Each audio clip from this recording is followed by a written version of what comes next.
avant de commencer les tables rondes, vous savez, si on était à la Comédie Française, je dirais qu'il y a les sociétaires et puis les pensionnaires. Hubert Sassy est un sociétaire des rencontres Vin et Santé, puisqu'il est avec nous depuis le début. Et nous l'avons proposé de prendre la parole en tout premier pour notre conférence inaugurale. Hubert Sassy est une personnalité publique, pas politique, publique. Je voulais dire publique. Un peu politique, mais publique, québécoise. Il est spécialiste de la communication sociétale et comportementale. Il a fait du droit, Sciences Po, Lyon, un diplôme d'HEC Montréal, et il a commencé sa carrière comme journaliste à Radio-Canada. Il est devenu directeur de la communication de la Centrale des syndicats du Québec. Il a travaillé, peut-être même monté, je ne sais pas, l'agence de communication qui s'appelle Bleu, Blanc, Rouge. Et puis, en 1990, il est rentré à Éducalcool, dont il a été directeur général pendant 30 ans et un tout petit peu plus, 31 ans, puisque de 1990 à 2021, ça fait 31 ans. Éducalcool, il va nous en parler, c'est une association à but non lucratif qui est financée par l'industrie viticole et qui a pour objectif d'inciter à la modération.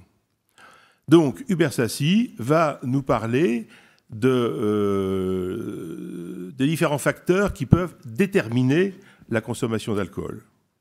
Je vous donne la parole bien volontiers, Hubert, pour une petite demi-heure. Merci beaucoup. Bonjour tout le monde, ici et à la maison. Alors, on va parler évidemment de ce qui détermine les modèles de consommation.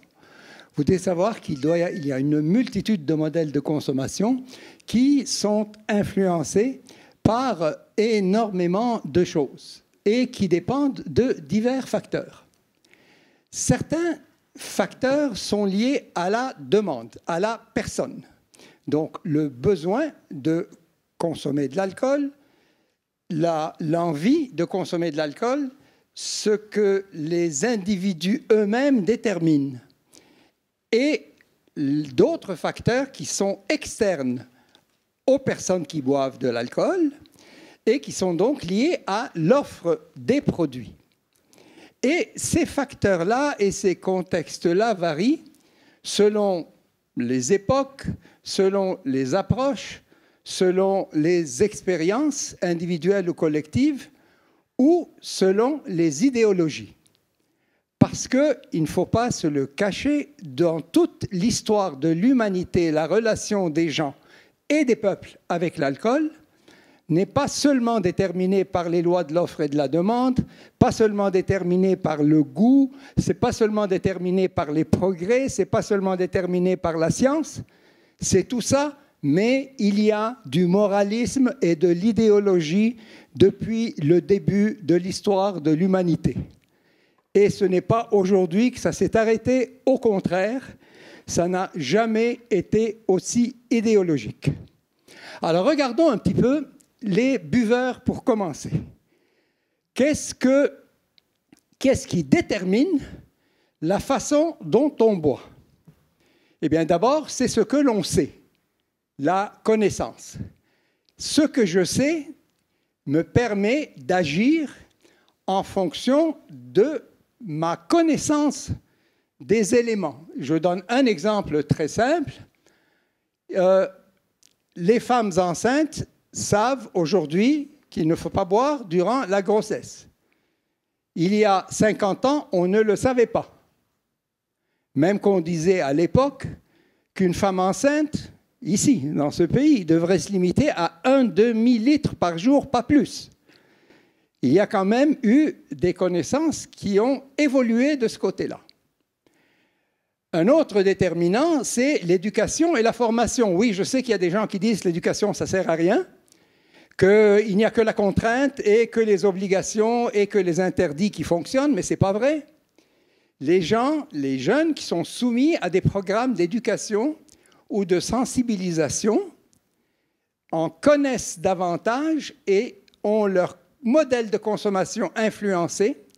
Ils résistent davantage à la pression des pairs et donc le fait d'avoir reçu une certaine éducation une certaine formation contribue à déterminer la façon, la quantité et comment on boit. Troisième facteur majeur, c'est l'âge.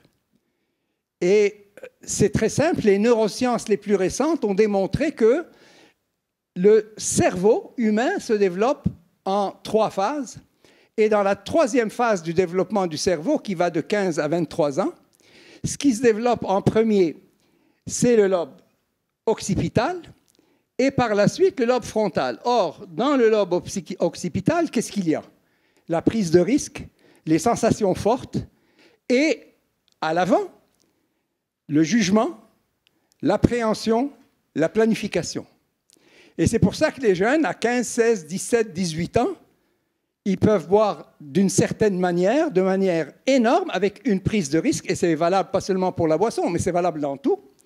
Alors qu'avec l'âge vient la sagesse, en fait, on a découvert, c'est qu'avec le développement du cerveau vient la sagesse.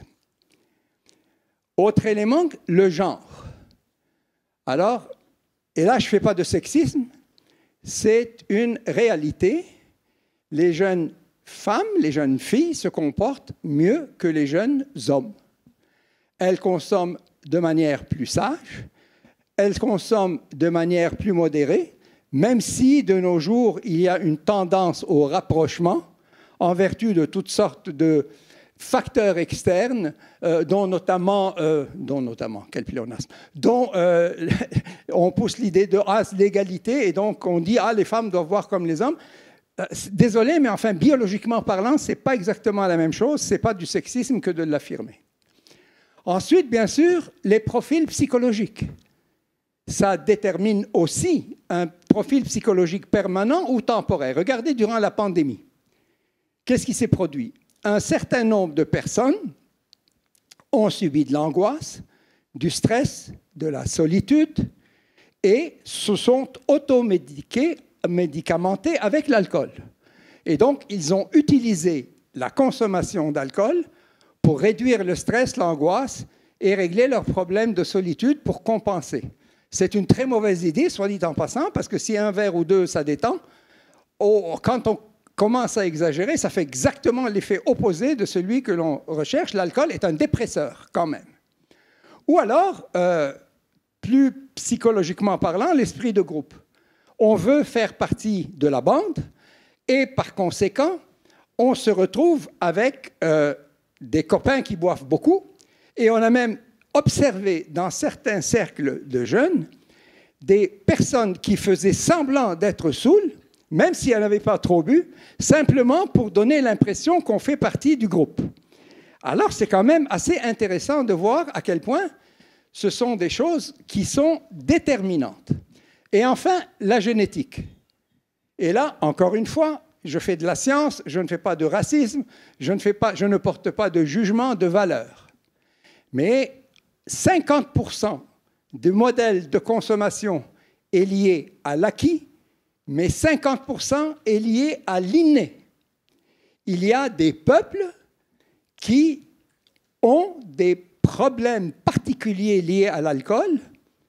Les peuples d'origine asiatique en particulier tolèrent moins ou subissent davantage l'effet de l'alcool. Et je ne les félicite pas, je ne les blâme pas, je fais simplement le constater. La génétique est un facteur assez déterminant pour décrire un peu la consommation d'alcool des gens. Là, on a fini des individus, parlons un peu des cultures. Parce que la culture est un élément assez important. Et ça varie en fonction des pays. Je prends l'Europe du Nord et l'Europe du Sud.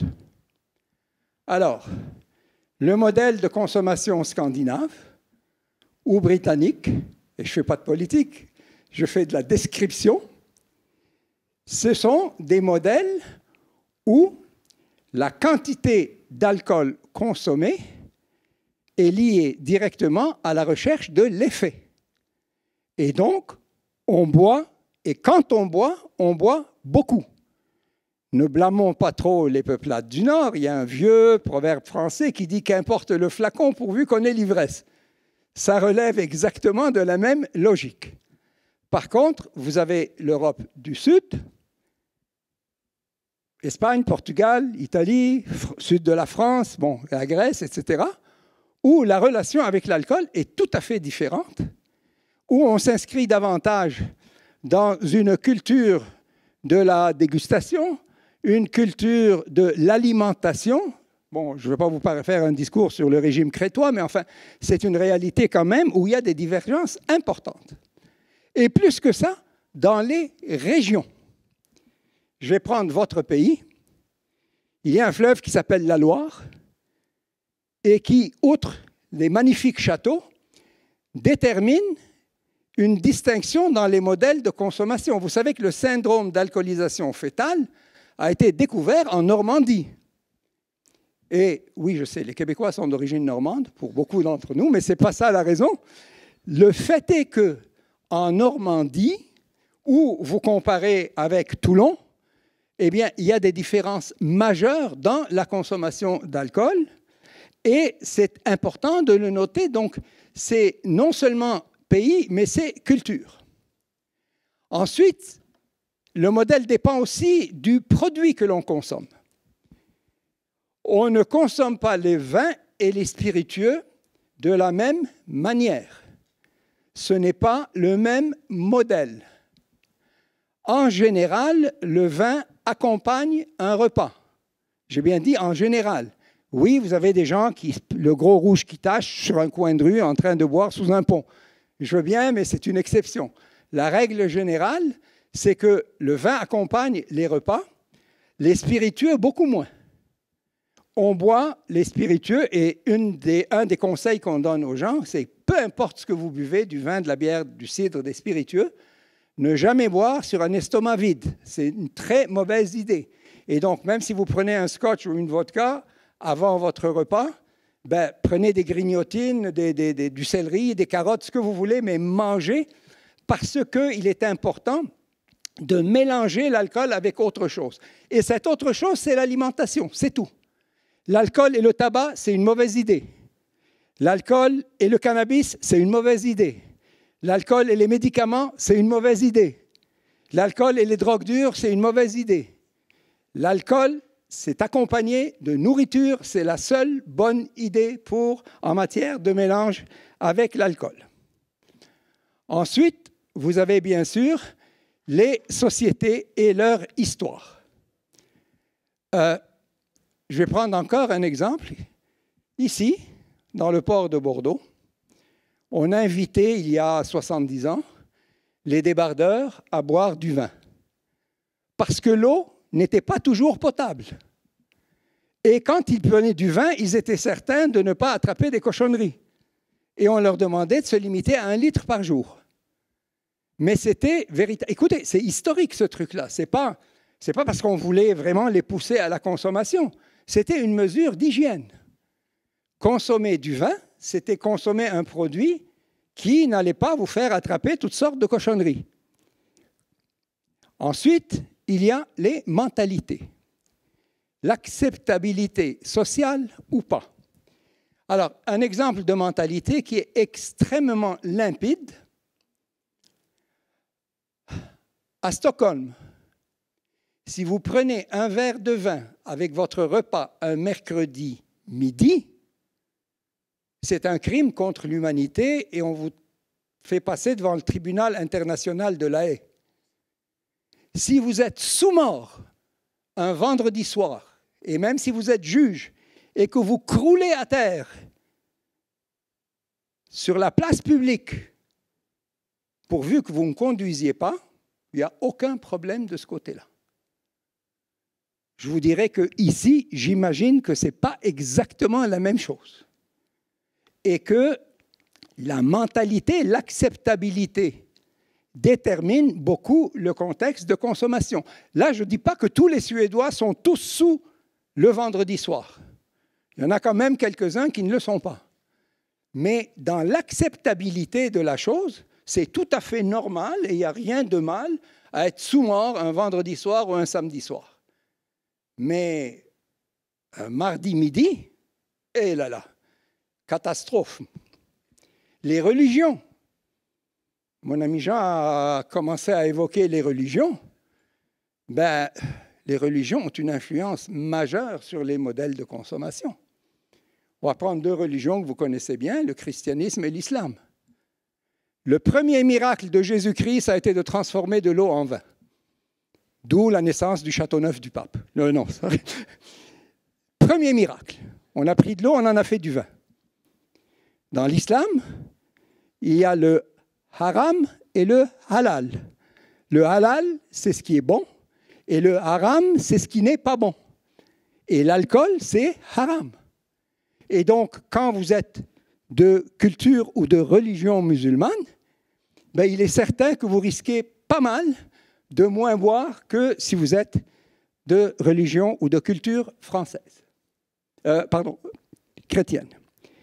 Et je dis tout ça parce que, encore une fois, il ne s'agit pas de porter un jugement de valeur ou de dire c'est bien ou c'est pas bien. Nous faisons une description pour bien comprendre tout ce qui fait que l'on boit tant ou que l'on boit comment. Et ça nous aide à mieux comprendre. Après, il y a les contextes. Alors là, c'est formidable parce que le contexte, c'est tout à fait extérieur à vous. Vous êtes né dans une famille où les adolescents ont été initiés par leurs parents à la consommation d'alcool selon des règles très strictes. Je te fais goûter, je commence par couper le vin, je commence par « et je m'entends avec toi pour te surveiller ». On convient que tu ne bois jamais en dehors de la présence des parents. On convient que tu ne vas jamais vider des fonds de bouteille après les fins de soirée dans les toilettes cachées avec tes copains.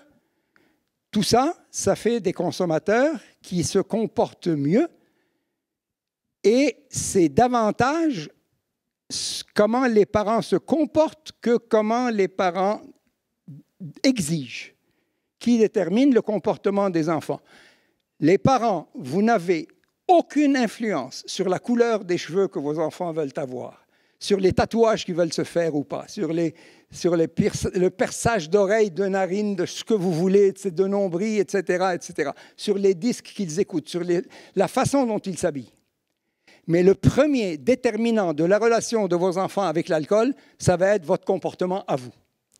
Et si vous lui dites « tu ne dois pas boire », mais que vous buvez comme un trou, sachez qu'en matière de consommation d'alcool, c'est tel père, tel fils, telle mère, telle fille, indiscutablement. Donc, le contexte familial est important. Le contexte social. Prenez un exemple. Deux couples. Un a 2 enfants en bas âge, l'autre n'a pas d'enfants. Même éducation, même niveau de vie. Ils habitent dans le même immeuble. Ils ont le même niveau économique de revenus. Tout pareil. Ceux qui ont 2 enfants en bas âge vont consommer moins que ceux qui n'ont pas d'enfants. Vous allez dire, c'est normal, c'est des parents, ils ont le sens de la responsabilité, ils sont que dalle, rien du tout. Les parents des jeunes enfants arrivent du boulot, courent comme des fous à la crèche, ou passent à l'école, ramènent les gosses, amène-les à la maison, fais les leçons, fais les devoirs. Allez, on va dîner, après ça on prend le bain. On arrête celui qui veut casser la gueule à l'autre. On est gentil avec celui qui est en train de pleurer. On leur lit une histoire avant d'aller se coucher. À 9h du soir, on est crevé, on ne va pas boire, on est trop fatigué. On n'a pas davantage le sens des responsabilités. Le contexte social est différent. Le contexte professionnel. Certaines professions, certaines coutumes dans certains métiers conduisent à un modèle de consommation. Les gens qui sont dans le milieu des relations publiques, qui font des représentations, affaires gouvernementales, etc., qui sont dans des cocktails 6 jours par semaine, ben forcément, ils ont des habitudes les représentants. Toutes les professions où il y a représentation, où l'alcool permet d'améliorer les relations sociales, eh bien, ce sont des gens qui ont tendance à consommer plus à cause de leur métier. Ensuite, il y a le contexte matériel. Alors, je vous donne un exemple. On organise un cocktail. S'il y a des tables, les gens vont boire entre 25 et 33% de moins que s'il n'y a pas de table. Si tu es dans un cocktail et que tu passes 1h30 de temps avec un verre à la main, il est évident que, sans même y faire attention, tu vas porter le verre à la bouche plus souvent. Si tu peux le poser sur une table, tu vas consommer moins.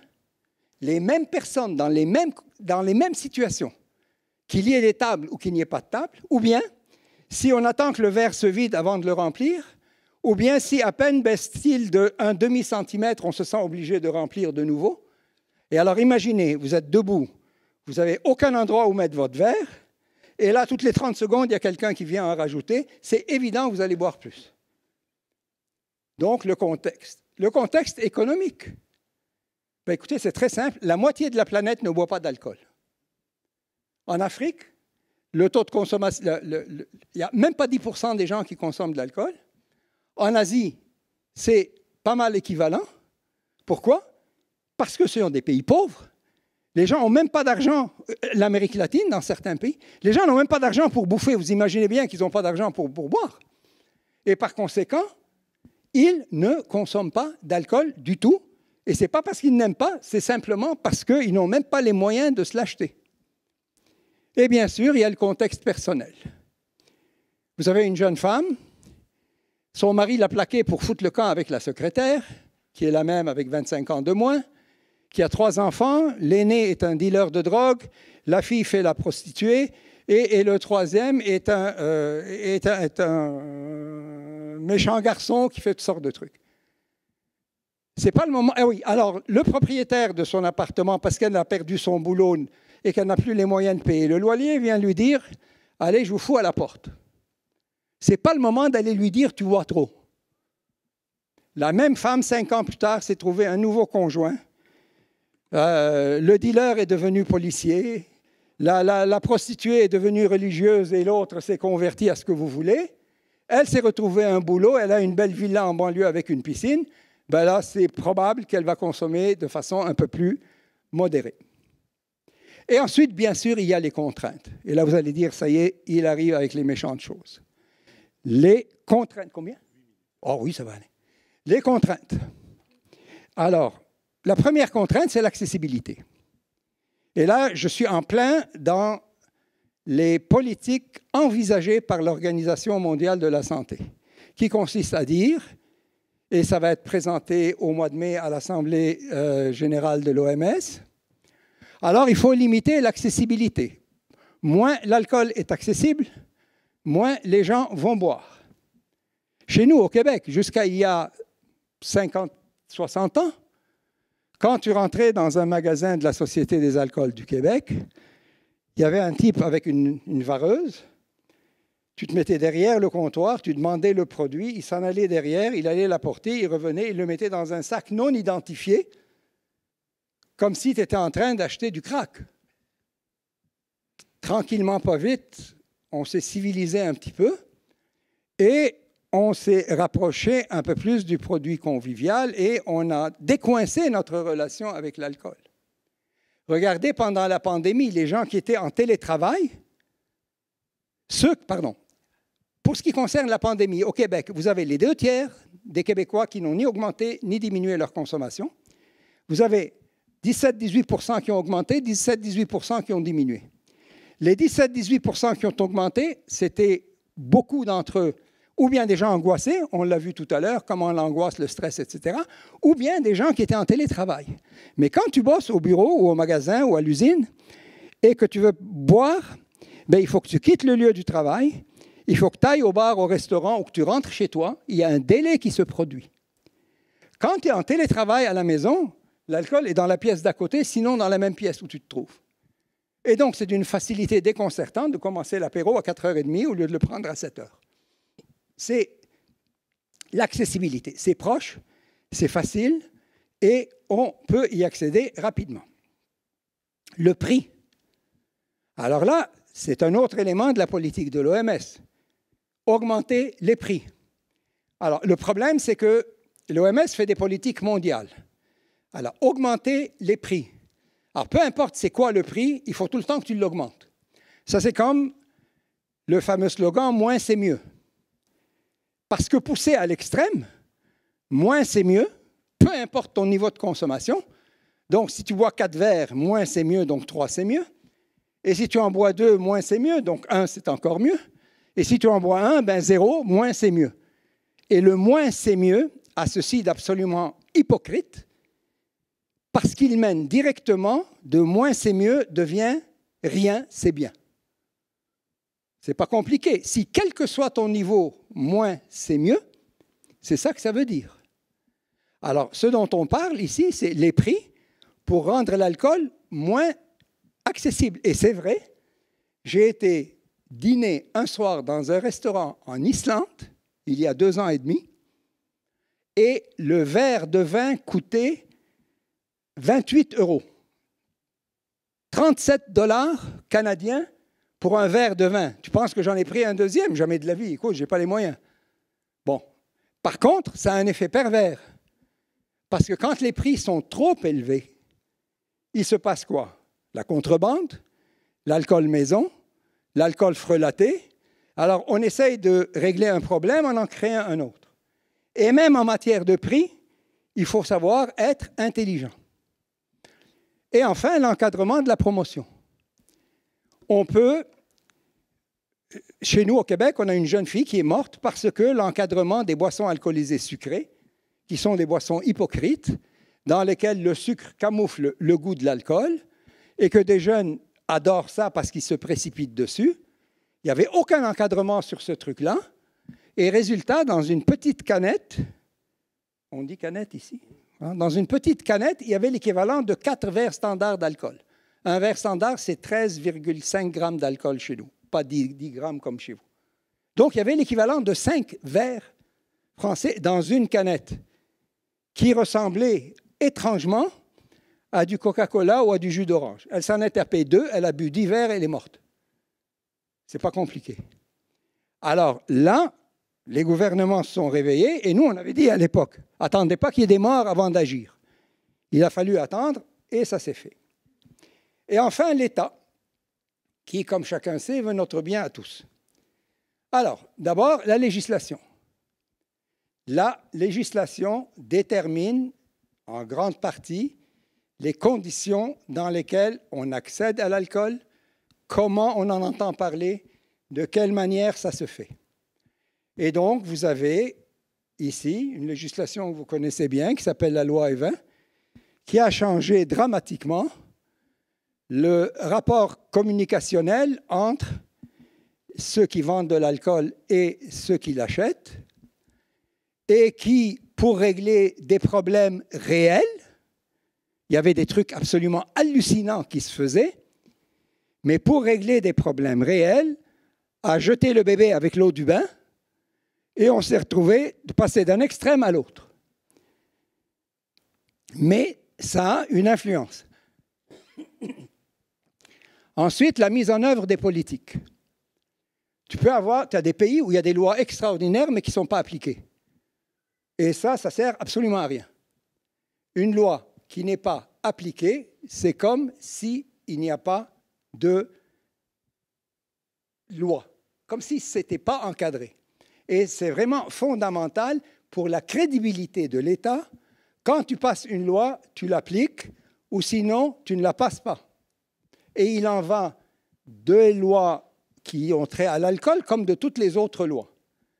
Tu mets des vitesses limites sur les routes ou sur les autoroutes, tu ne le fais pas respecter, tout le monde s'en fout. Et tu décrédibilises l'État dans ce cas-là. Ensuite, il y a l'encadrement de la vente. Je vous prends un seul exemple. Lorsque le gouvernement du Québec a décidé, pour la pandémie, d'autoriser les restaurants à livrer de l'alcool dans les maisons, c'était pour aider les restaurants et c'était une très, très bonne chose. J'avais fait 2 mises en garde. La première, c'est de dire il va être important que les livreurs vérifient l'âge des personnes à qui l'alcool est livré. Parce que tu prends le téléphone, tu appelles, tu te commandes un truc. Et je ne dis pas qu'il faut devenir fou comme aux États-Unis, là, où à l'âge de 20 ans et 11 mois, tu peux être élu gouverneur de ton État, mais tu n'as pas le droit de prendre une coupe de champagne pour célébrer ton élection. Par contre, à 12 ans, tu peux acheter une mitraillette et tuer la moitié de la classe, ça, c'est pas grave, c'est légal. Mais une fois que je dis ça, en règle générale, ça doit être encadré. Livrer de l'alcool à des mineurs, ce n'est pas permis, et donc il fallait que les livreurs vérifient. Et deuxièmement, quand les gens sont masqués, à cause de la pandémie, et que tu viens livrer, va essayer de deviner si le type derrière le masque est là ou pas. Et enfin, nouvelle mode chez les livreurs, ils arrivent, ils te posent la caisse à la porte, ils sonnent et ils s'en vont. Il ne sait même pas qui c'est qui va. Ça, c'était chez nous. Et on a dit au gouvernement, faites attention à ces trucs-là. On a dit, oui, comment on fait? On ne peut pas. Ce n'est pas compliqué. Des clients mystères. On passe des commandes, on les fait passer par des mineurs, qui sont surveillés, bien sûr, c'est des fausses commandes. Et si le type qui vient livrer ne vérifie pas à qui il a livré et ne vérifie pas la preuve d'âge, ben Tintin, tu lui enlèves son permis. Une fois qu'il y en a 5-6 qui y goûtent, tous les autres vont se calmer et puis ils vont faire attention. Donc c'est important de ne pas faire n'importe quoi non plus. Et bien sûr, donc, des sanctions. Parce qu'une loi qui n'a pas de dents, qui ne mord pas, ça ne sert à rien non plus. Et enfin, il y a les services que l'on offre. Dans les pays où il y a des modèles de prévention secondaire, les gens qui boivent un petit peu trop sont aidés pour les ramener dans la zone de modération. Dans les pays où il n'y a pas ça, ils continuent et ils deviennent dépendants de l'alcool. Ça fait aussi un changement. Alors, qu'est-ce qu'on fait avec tout ce que je viens de dire là? D'abord, chacun de tous ces éléments-là exerce une influence. Tous et chacun d'entre eux. Et il faut donc les pondérer en fonction des cultures. Dans des pays où il y a zéro législation, ben, ça en prend un peu plus. Dans le pays où il n'y a aucun contrôle de prix, ben, il faut s'assurer qu'il y en a un petit peu plus. Et c'est toujours en fonction des choix collectifs et des cultures. Et bien sûr, de l'idéologie, on y reviendra tout le temps. Et, grosse nouvelle pour les hygiénistes et pour les gens de l'OMS, personne n'est en possession de la vérité absolue. Les gens qui vous annoncent qu'ils ont trouvé la vérité absolue n'existe pas et la vérité relative non plus n'existe pas. Il y a le risque zéro conduit à la prohibition. Si j'ai encore une minute, le risque zéro, c'est la nouvelle mode. Il n'y a aucune consommation d'alcool sans risque. Quelqu'un peut me dire ici, qu'est-ce qu'il y a dans la vie qui est sans risque? Chaque fois que vous prenez votre bagnole, vous risquez de faire un accident. Chaque fois que vous marchez sur la rue, vous risquez de vous casser la figure. Le risque zéro n'existe pas. La définition de la vie, on la connaît tous. Maladie mortelle transmise sexuellement. Alors, de toute façon, tu dois choisir les risques avec lesquels tu vis. Donc, du risque zéro, qui conduit à la prohibition, au laisser-faire absolu, qui conduit au désastre, parce que le laisser-faire absolu dans le domaine de l'alcool, c'est catastrophique aussi. Il est important, entre la banalisation et la diabolisation paranoïaque, il faut savoir raison garder et donc exercer systématiquement son jugement de la meilleure façon possible. Je vous remercie beaucoup.